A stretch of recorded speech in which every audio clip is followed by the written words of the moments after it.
Anda pagi hari ini. Senang sekali saya Ilu Devi Sania dapat kembali menyapa Tribuners kali ini dalam program Bincang Kota yang spesial akan memperbincangkan terkait peran Disperkim dalam pemenuhan perumahan rakyat, dan kita akan berfokus terkait juga dengan program pemerintah pusat atau Presiden Republik Indonesia 3 juta rumah nantinya. Dan Tribuners, kita sudah bersama dengan Bapak Kadis Perumahan dan Kawasan Pemukiman Kota Makassar. Ada Bapak Mahyudin SSTPMAP yang sudah bersama kita di studio pada hari ini. Kita sapa terlebih dahulu narasumber kita pada pagi hari ini. Selamat pagi Pak. Assalamualaikum. Selamat pagi. Assalamualaikum warahmatullahi wabarakatuh. Baik, seperti apa kabarnya Pak? Alhamdulillah baik-baik. Alhamdulillah baik-baik di weekend kali ini dan juga hampir di penghujung tahun ya Pak ya. ya. Benar. Saya rasa di dinas banyak pekerjaan juga untuk menutup tahun 2024. Tentunya penutup tahun kita harus menyelesaikan semua rencana kegiatan di 2024 ini, terus mempersiapkan pertanggungjawaban nantinya. Iya baik, jadi memang pada akhir tahun ini nantinya akan menyelesaikan apa yang perlu diselesaikan dan juga merancang kembali apa yang perlu dilaksanakan di tahun 2025, termasuk tadi program dari pemerintah pusat terkait 3 juta pemenuhan rumah. 3 juta rumah. Betul sekali Pak, dan juga seperti apa mungkin perannya sebagai kepala dinas khususnya di Kota Makassar untuk mewujudkan dan juga mendukung program pemerintah itu Pak? Iya, program pemerintah pusat terkait dengan penyediaan perumahan 3 juta rumah ini, tentu kami dari Dinas Perumahan dan Kawasan Pemukiman harus bisa bekerja sama untuk memenuhi target dari pemerintah pusat.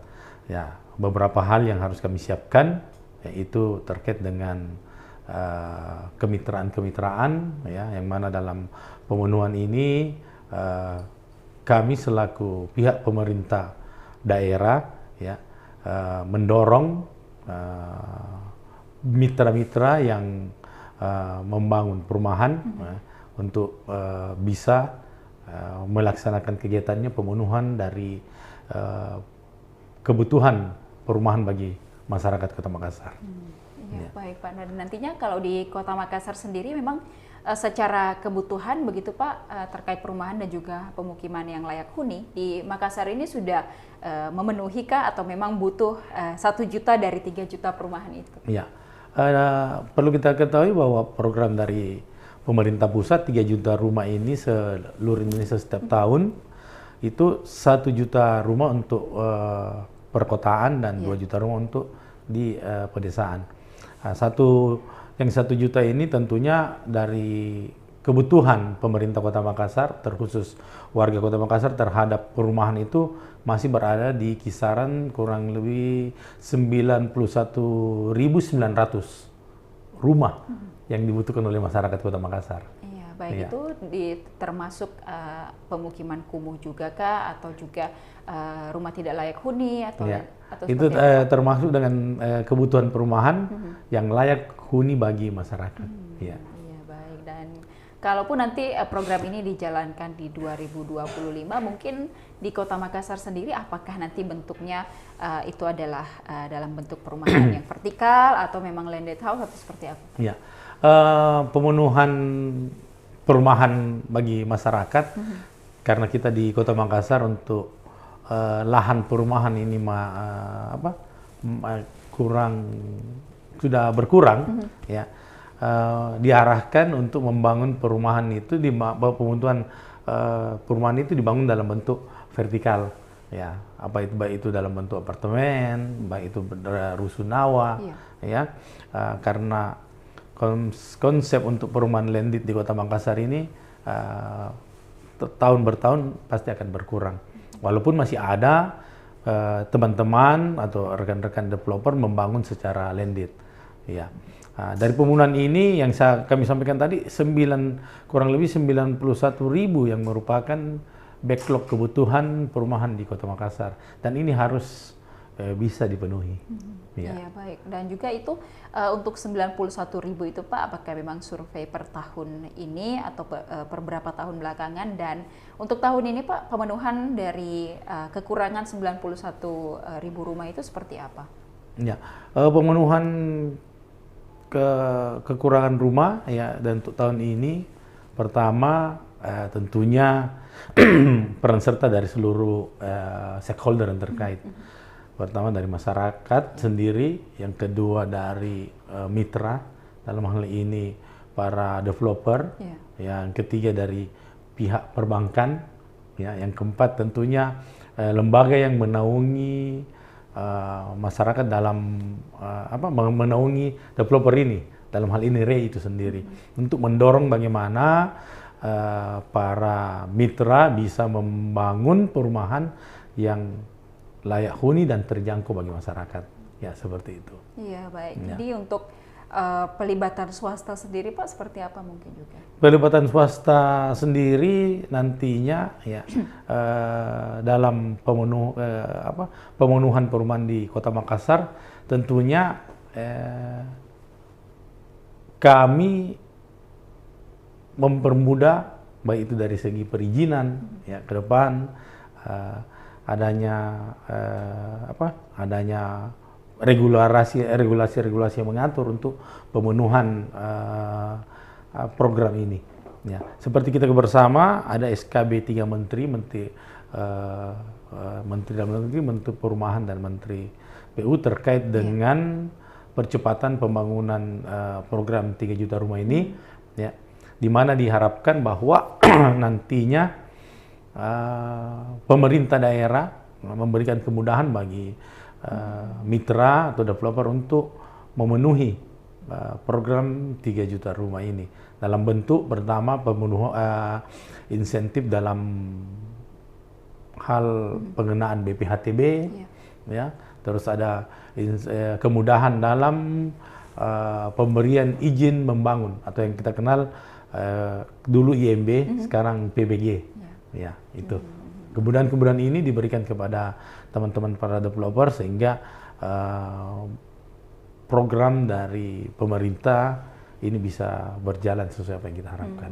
Iya, baik. Nah, untuk menyambut program ini di tahun 2025 sudah ada rancangan yang dibentuk Pak dari tahun ini atau seperti apa? Ya, rancangan yang kita bentuk tahun ini karena bukan cuma pemenuhan perumahan ini, bukan cuma pengadaan perumahan bagi yang dibuat oleh developer bagi masyarakat, tetapi juga tentunya pemenuhan perumahan yang layak bagi masyarakat. Dalam hal ini rehabilitasi rumah tidak layak huni. Nah, untuk kegiatan itu tentunya berkenan kepada kami, kepada Dinas Perumahan dan Kawasan Pemukiman terkait dengan perbaikan rumah tidak layak huni. Nah, tahun ini kami menganggarkan ada sekitar 20 rumah, insya Allah nanti di 2025 akan kami rehab untuk menjadi rumah yang layak huni. Tentunya kami juga di Dinas Perumahan dan Kawasan Pemukiman bukan cuma mengharap dari APBD Kota Makassar, anggaran dari pemerintah, tetapi tentunya juga peran serta dari pihak-pihak terkait dalam bentuk pihak swasta, dalam bentuk CSR dari mereka, pihak dari lembaga-lembaga bantuan-bantuan sosial, dalam hal ini Basnas, dan lembaga-lembaga lainnya, ini bisa terlibat dalam pemenuhan rumah yang layak huni bagi masyarakat, sehingga program dari pemerintah pusat terkait dengan 3 juta rumah ini per tahun bisa terpenuhi, ya, bukan cuma dari program pemenuhan perumahan baru yang dibangun oleh developer. Iya, ya. Baik. Jadi artinya dengan adanya program ini dari pemerintah pusat, apakah nanti anggaran untuk perbaikan rumah ataupun juga perbaikan pemukiman akan bertambah juga Pak seiring dengan berjalannya program ini atau seperti apa? Ya, tentunya akan ada penambahan ya anggaran pemenuhan untuk rumah tidak layak huni, kan biasanya ada anggaran dari pemerintah pusat sendiri, ya. Kami juga di pemerintah kota juga menganggarkan, tentunya akan ada penambahan untuk bagaimana pemenuhan 3 juta rumah ini bisa terpenuhi. Iya, baik. Nah, untuk kategori masyarakat yang nantinya layak mendapatkan 3 juta rumah ini dalam fokusnya mungkin di Kota Makassar 1 juta rumah itu mungkin seperti apa Pak? Apakah memang masyarakat yang MBR atau seperti apa? Ya, tentunya untuk pemenuhan perumahan bagi masyarakat ini, ya pertama bagi masyarakat yang belum memiliki rumah, ya tentunya masyarakat yang berpenghasilan rendah, ya ini didorong untuk bisa memiliki perumahan. Bagaimana bisa memiliki perumahan? Tentunya dengan pendapatan yang mereka miliki, tentunya komponen-komponen yang menyusun harga dari perumahan itu akan dievaluasi sehingga akan turun dan tidak merugikan pihak swasta dan juga memberikan kesempatan bagi masyarakat yang berpenghasilan rendah ini untuk memiliki rumah. Nah, dan juga tentunya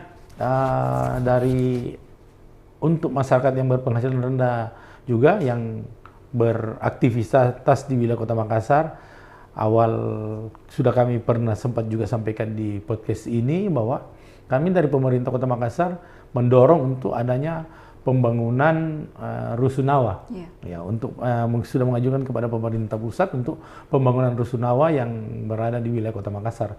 Tujuannya untuk bagaimana pemenuhan perumahan layak bagi masyarakat yang berpenghasilan rendah.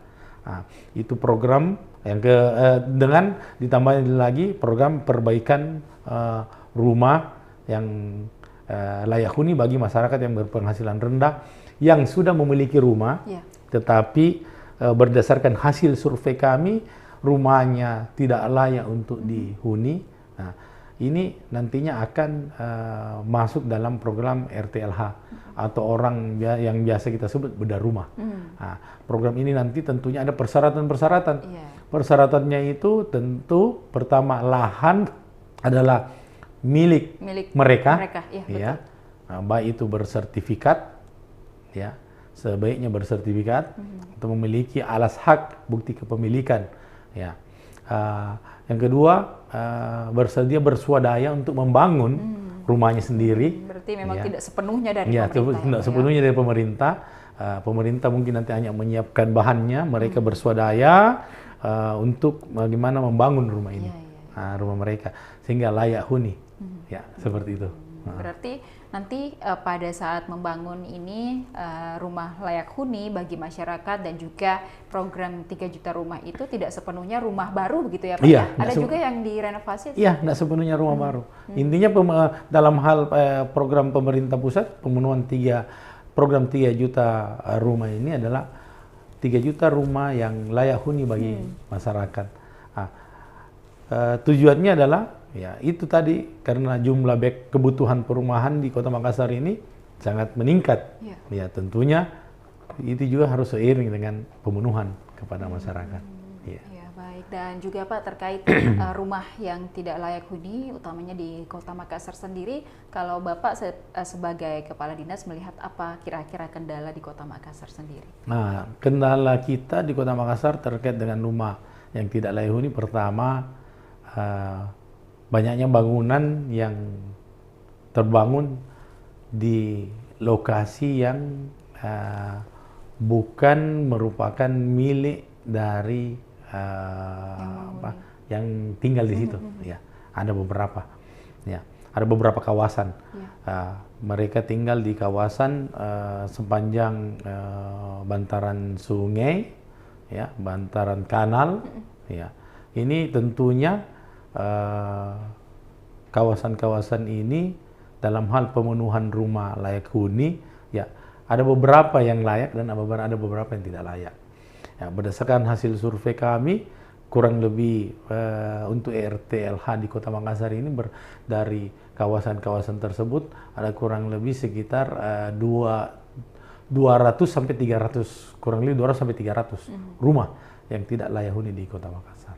Iya. Yang di bantaran sungai itu Pak, ini kan juga kalau di Desember memang masuk musim penghujan begitu. Apakah juga mereka merasakan keluhan banjir ketika sungai meluap dan lain sebagainya? Itu mungkin seperti apa arahannya untuk masyarakat di sana karena mereka juga mungkin mau pindah tapi masih bingung mau pindah kemana dan lain sebagainya. Ya, tentunya arahan kami, ya, mereka kan rata-rata masyarakat yang tinggal di tempat itu tidak ada tempat lain mereka untuk tinggal, Iya. ya tidak ada tempat lain untuk tinggal. Sehingga mereka membangun di bantaran-bantaran sungai tersebut. Dengan adanya di kondisi musim sekarang ini, musim penghujan sekarang ini, tentunya curah hujan yang tinggi, air yang meluap, tentu ini akan berdampak kepada mereka. Tetapi karena menjadi suatu kebiasaan dari masyarakat yang tinggal di situ, mereka sudah memitigasi hal-hal yang tersebut. Mitigasi mereka biasanya ya mereka membuat rumah yang sudah agak tinggi, rumah panggungnya agak tinggi. Terus mereka juga memitigasi dengan melihat kondisi kalau memang air sudah meluap, ya segera untuk mengungsi, mitigasi seperti itu, dan mereka sudah paham. Tetapi ya dengan kondisi-kondisi inilah yang tentunya harus diubah, ya bahwa nanti setelah rumah mereka direnov menjadi rumah layak huni, nah tentunya hal-hal kondisi bencana yang musiman terjadi, banjir yang terjadi ini diharapkan mereka tidak mengungsi lagi, tetap tinggal di rumah mereka, ya seperti itu. Karena memang sudah dibangun untuk layak huni, layak gitu huni ya Pak ya, dan itu. juga mungkin nanti dibangunnya agak lebih tinggi. Agak lebih tinggi dengan kawasan juga yang lebih baik. Iya.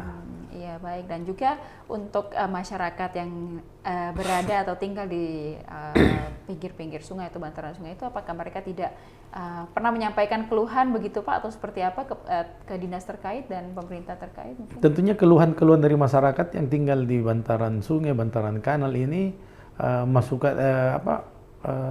keluhan ini selalu masuk dan menjadi bahan dalam kegiatan-kegiatan musrembang di tiap tahunnya di tingkat kelurahan. Ya, mereka selalu mengusulkan bagaimana kondisi banjir, bagaimana kondisi rumah mereka yang perlu rehabilitasi. Ini masuk dalam usulan pihak kelurahan kepada kami melalui musrembang, dan kami juga tahun ini ya insya Allah menganggarkan untuk kegiatan itu. Ya, baik. Nah, untuk masyarakat yang tidak punya alas hak sendiri Pak, seperti apa nantinya pemberian mereka untuk rumah layak huni? Ya, untuk masyarakat yang tidak memiliki alas hak, tentunya kan kami melihat dulu, ya mereka tinggal di lahan milik siapa. Kalau memang itu merupakan lahan milik pemerintah, tentunya kami akan fasilitasi melihat kondisinya, apakah memang lahan milik pemerintah ini berada dalam kawasan pemukiman atau tidak, sesuai dengan rencana tata ruang dan rencana wilayah Kota Makassar. Tentunya kalau memang itu masuk dalam kawasan perumahan atau kawasan pemukiman, kami mendorong bekerjasama dengan stakeholder terkait dalam hal ini, mungkin Badan Pertanahan, untuk memberikan bantuan kepastian hukum dalam hak bentuk sertifikat kepada masyarakat. Ya, seperti itu. Ini kegiatan ini sudah kami lakukan di tahun 2023 kemarin, ya, dalam program DAK terintegrasi. Di itu ada pembenahan rumah tidak layak huni bagi masyarakat. Sebelum pembenahan rumah tidak layak huni itu kami membuat program yang bekerjasama dengan Badan Pertanahan Nasional, membuat kegiatan pemberian sertifikat gratis bagi masyarakat yang ada di kawasan itu. Ya, setelah alas hak atau kepemilikan mereka lengkap, tentunya akan dibangunkan atau direhab rumah mereka menjadi layak huni. Dan itu sudah terjadi di 2023. Insya Allah di 2025 kami juga sementara merancang dan berkoordinasi untuk wilayah seputaran bantaran Sungai Talok, kawasan Pampang dan sekitarnya, untuk pembenahan hal-hal yang seperti ini. Ya, dari pembenahan ini tentunya semua elemen atau stakeholder terkait terlibat. Tujuannya untuk apa? Untuk menciptakan kawasan perumahan yang layak huni dan kawasan perumahan yang sanitasi dan lingkungan yang lebih baik. Ya, dengan pemenuhan seperti apa? Pemenuhan sarana dan prasarananya yang lebih lebih baik dan lebih sehat bagi masyarakat. Nah, dari semua stakeholder terkait terlibat. Tentunya kami Dinas Perumahan dalam hal pemenuhan untuk rumah layak huninya, terus dari pihak swasta juga terlibat dalam hal pemenuhan rumah layak huninya.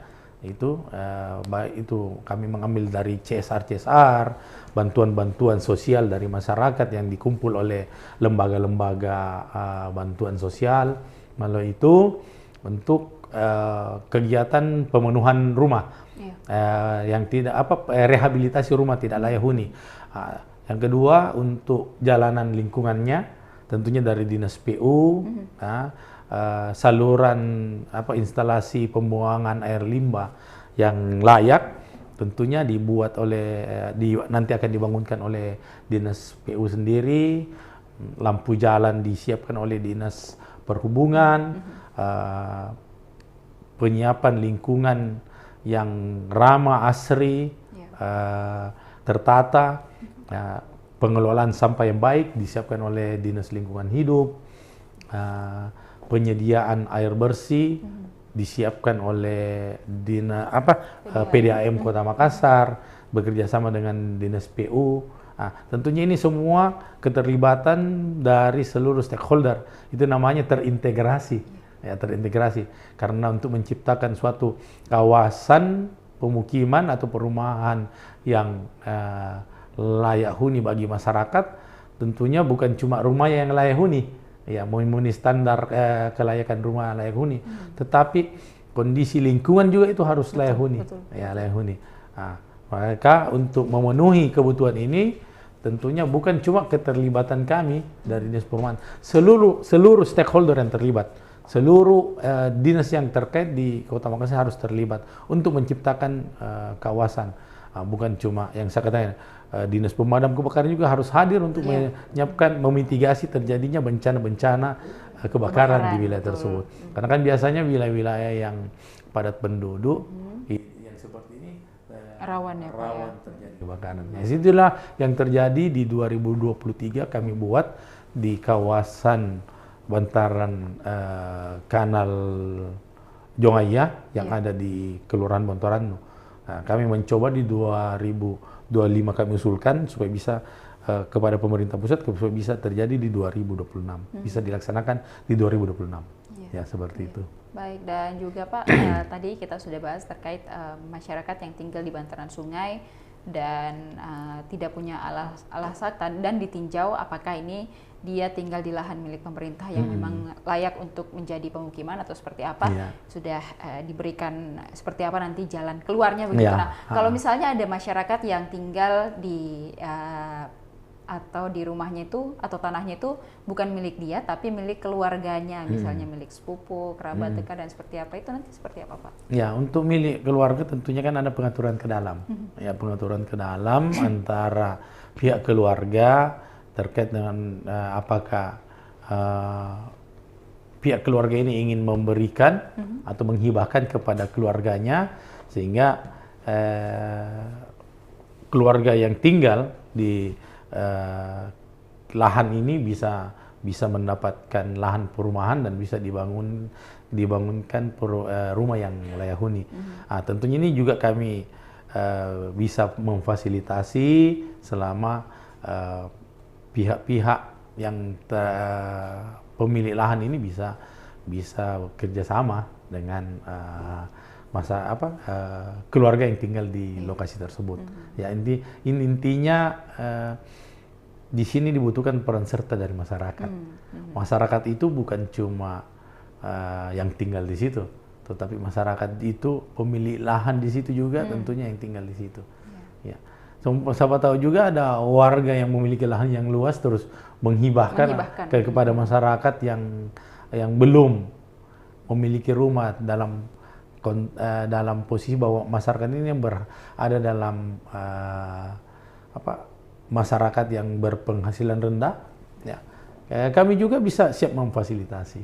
Ya, suatu ada yang menonton live YouTube ini, ya, terus tergugah hatinya untuk menghibahkan lahannya karena mungkin banyak lahannya, ya bisa. Itu semua melalui program-program ini kita bisa, ya, program-program 3 juta rumah, hal-hal yang seperti itu juga diharapkan. Ya, penyediaan lahan bagi masyarakat, penyediaan lahan bagi pihak swasta atau lahan-lahan tidur yang dimiliki oleh pihak-pihak lembaga-lembaga swasta yang tidak digunakan, tetapi bisa digunakan untuk pemenuhan perumahan yang layak bagi masyarakat. Ya. Baik, jadi dibutuhkan memang koordinasi begitu, dan juga kalau memang ini tanah ini milik keluarga diselesaikan secara kekeluargaan dulu ya Pak ya. Benar. Baru kita mungkin nanti bisa mencarikan jalan keluarnya, apakah dibuatkan sertifikat sebagai hak miliknya dan lain sebagainya, kemudian dibantu renov ataupun dibangun dari nol. Tentunya dengan juga dengan catatan bahwa masyarakat harus berswadaya juga ya Pak ya. Mungkin secara teknis ada keluarganya yang kulik atau seperti apa juga ikut untuk membangun. Dan juga Pak terkait pemenuhan pemukiman layak bagi masyarakat di Kota Makassar ini, salah satu kendalanya memang adalah lahan begitu ya Pak ya. Nah, terkait pemukiman layak huni, salah satu kriterianya juga adalah punya ruang terbuka yang aman mungkin bagi anak-anak untuk bermain dan lain sebagainya, dan juga ada fasilitas umum seperti ruang untuk berolahraga dan juga ruang terbuka hijau. Mungkin seperti apa dalam pemenuhan itu Pak? Ya, dalam pemenuhan itu kemarin di Bontorano ada beberapa konsep yang sudah kami buat, walaupun lahan untuk pemenuhan kegiatan masyarakat itu agak kecil, tapi paling tidak ada lahan yang bisa digunakan masyarakat atau anak-anak untuk bermain di sekitar kawasan tersebut. Tentunya pembuatan kawasan ini itu kembali peran serta dari masyarakat. Ada beberapa contoh dalam pemenuhan kawasan perumahan, kawasan kumuh menjadi kawasan pemukiman yang layak, ya.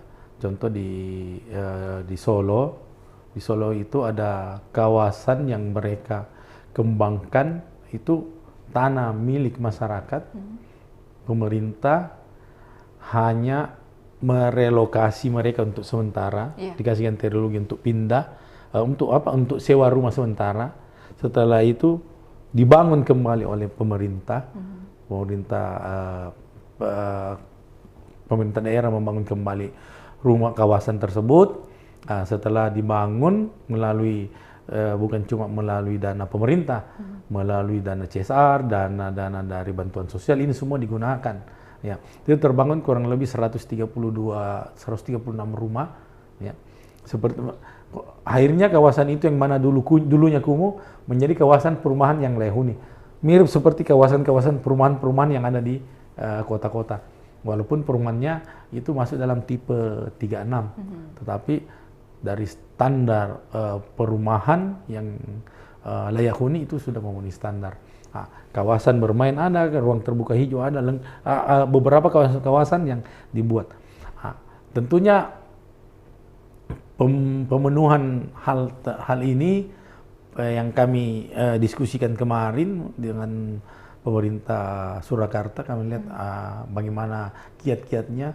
Tentunya peran serta dari masyarakat, betul. Itu yang paling utama. Ya, karena untuk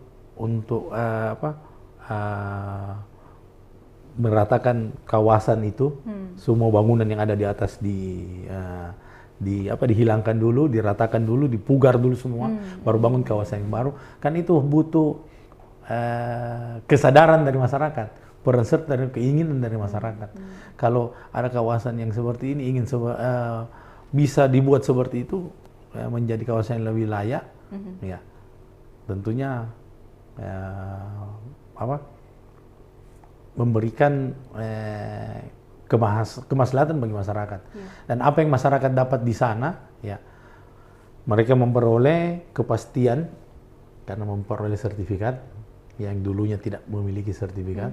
Mereka mempunyai sertifikat rumah, mereka memiliki memperoleh rumah yang layak huni, ya, dan mereka memperoleh lingkungan yang baik, yang lebih baik dari lingkungan yang sebelumnya. Karena ada anekdot yang ada pernyataan yang menyatakan pikiran seseorang itu dibentuk oleh ruang. Ruang yang membentuk pikiran seseorang. Betul. Kalau dia berada di ruang yang baik, istilah berada dalam lingkungan yang baik, maka pikirannya akan baik. Kalau dia berada di lingkungan yang tidak baik atau lingkungan yang tidak memadai, tentunya juga pikirannya tidak terbentuk dengan baik. Seperti itu. Jadi konsep-konsep ini dibangun, itu tadi manfaat-manfaat yang diterima oleh masyarakat di sana.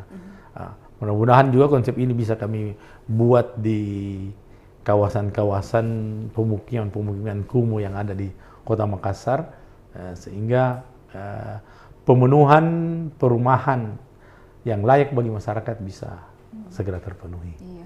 Baik, dan dari beberapa bidang yang kemarin sempat sudah datang berbincang bersama kami di Tribun Timur, yang saya dengar juga salah satu keluhannya adalah terkait masyarakat ini, terkait kesadaran memang Pak, dan juga bagaimana masyarakat ini mau artinya bekerja sama begitu dalam pemenuhan rumah layak huni ini, karena ada beberapa yang sudah dibangunkan fasilitas tapi kesadaran untuk menjaga dan rasa memilikinya itu masih kurang. Mungkin ini Pak menjadi salah satu problem juga atau seperti apa? Ya, perlu kita bukan cuma di kawasan-kawasan kumuh saja, perlu kita pikir bersama bahwa pembangunan yang dibuat oleh pemerintah, baik itu pemerintah pusat, pemerintah provinsi maupun pemerintah kota, tidak ada pembangunan yang bertujuan untuk tidak memberikan kemaslahatan bagi masyarakat. Semua pasti yang dibuat untuk kesejahteraan masyarakat. Baik itu jalanan, baik itu fasilitas umum lainnya, taman bermain, ruang terbuka hijau, drainase, lampu jalan, dan lain-lain yang dibangun oleh pemerintah tujuannya untuk kemaslahatan masyarakat. Pemerintah membangunkan juga dari uang masyarakat. Betul. Bukan uang pribadi pemerintah, uang masyarakat yang pemerintah kumpul untuk membangun. Yang terjadi sekarang, ya, banyaknya ada oknum masyarakat yang malah merusak, ya, untuk kepentingannya.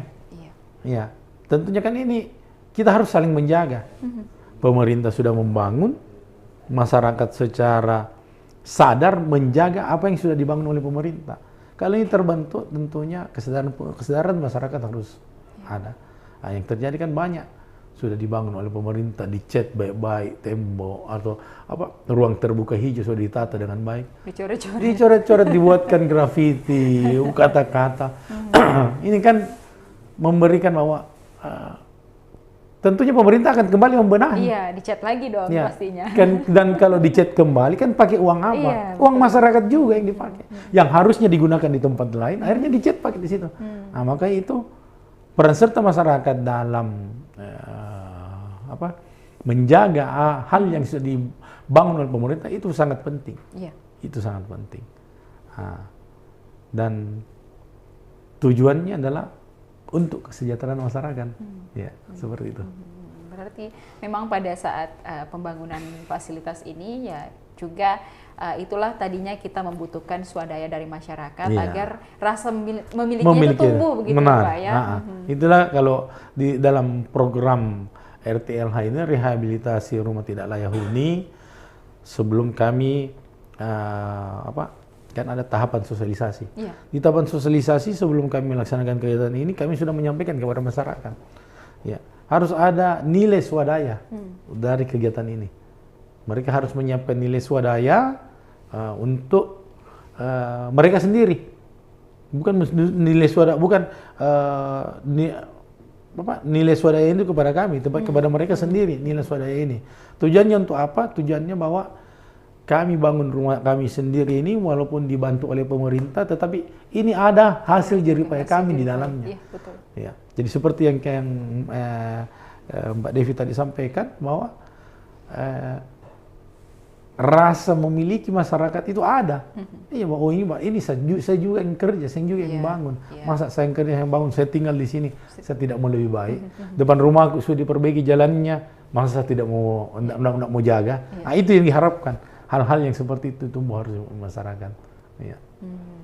Baik, jadi kalau memang sudah punya, artinya sudah ada kerja keras di dalam bangunan rumahnya itu, begitu ya Pak ya. Jadi dia punyalah artinya rasa untuk merawat bagaimana rumah yang kita bangun dengan jerih payah, meskipun ada juga uluran dari pemerintah. Iya, bantuan dari pemerintah, tetap bahwa ini adalah bangunan dari kami. Iya, betul. Jadi untuk rumah yang sudah dibangunkan itu artinya tidak apa-apa jika kita sembrono, nanti pemerintah yang perbaiki gitu.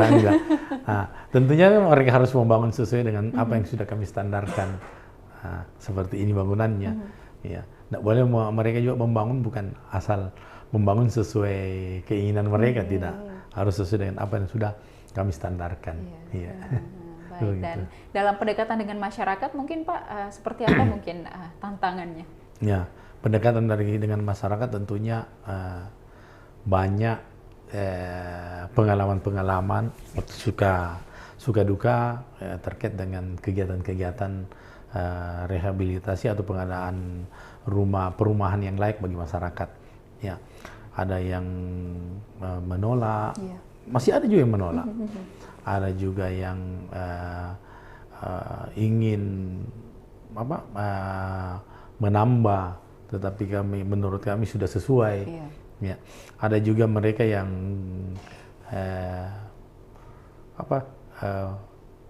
membangun tidak sesuai dengan apa yang sudah kami standarkan. Ya, tetapi hal-hal ini tentunya pendekatan-pendekatan persuasif. Ya, kami selalu memonitoring, mengevaluasi dalam setiap kegiatan dari rehabilitasi rumah tidak layak huni ini. Kami ada tim kami yang selalu turun untuk melihat bagaimana bisa sesuai standar yang mereka bangun. Iya. Baik, terkait tadi yang sudah sempat di survei ke Surakarta begitu ya Pak ya, artinya kayak studi banding gitu lah ya. Di Makassar sendiri sudah ada percobaan untuk relokasi kawasan begitu Pak, masyarakat dipindahkan dulu sementara kemudian dibangun dan lain sebagainya, atau sampai tahap hari ini masih dalam tahap perencanaan seperti apa? Tahap ini kita masih tahap perencanaan. Ada beberapa kawasan yang sudah kami lihat dulu, tentunya kan tidak butuh waktu, tidak sebentar. Butuh waktu sosialisasi yang harus ekstra kuat kepada masyarakat. Nah, karena untuk pindah dari suatu tempat itu, relokasi sementara ke suatu tempat itu bukan hal yang mudah. Banyak pertimbangan. Tentunya ada beberapa kawasan yang sudah kami lihat dan mungkin bisa kami buat seperti apa yang kami lihat di Solo, seperti di kawasan Pampang, kawasan Sungai Tallo, mungkin itu bisa terwujud. Nanti ini kami rencanakan di 2025, sehingga perencanaan dan sosialisasinya bisa kami permantap dulu, karena penerimaan kegiatan ini atau program ini harus diterima secara utuh oleh masyarakat, bukan secara setengah-setengah. Jadi mereka paham, sehingga hasil dari program ini bisa terpenuhi. Pemenuhan perumahan yang layak huni bagi masyarakat itu bisa terpenuhi. Jangan sampai masyarakat merasa kita ini mau digusur, gitu ya Pak ya?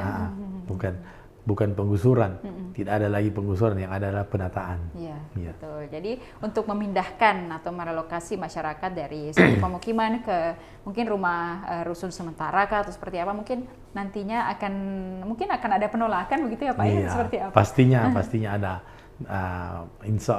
Pastinya ada penolakan. Kami harap mudah-mudahan ini rencana kami ini bisa berjalan dengan baik. Walaupun ada penolakan, tapi mudah-mudahan penolakan ini bukan penolakan yang bersifat permanen. Ya, bisa dengan dengan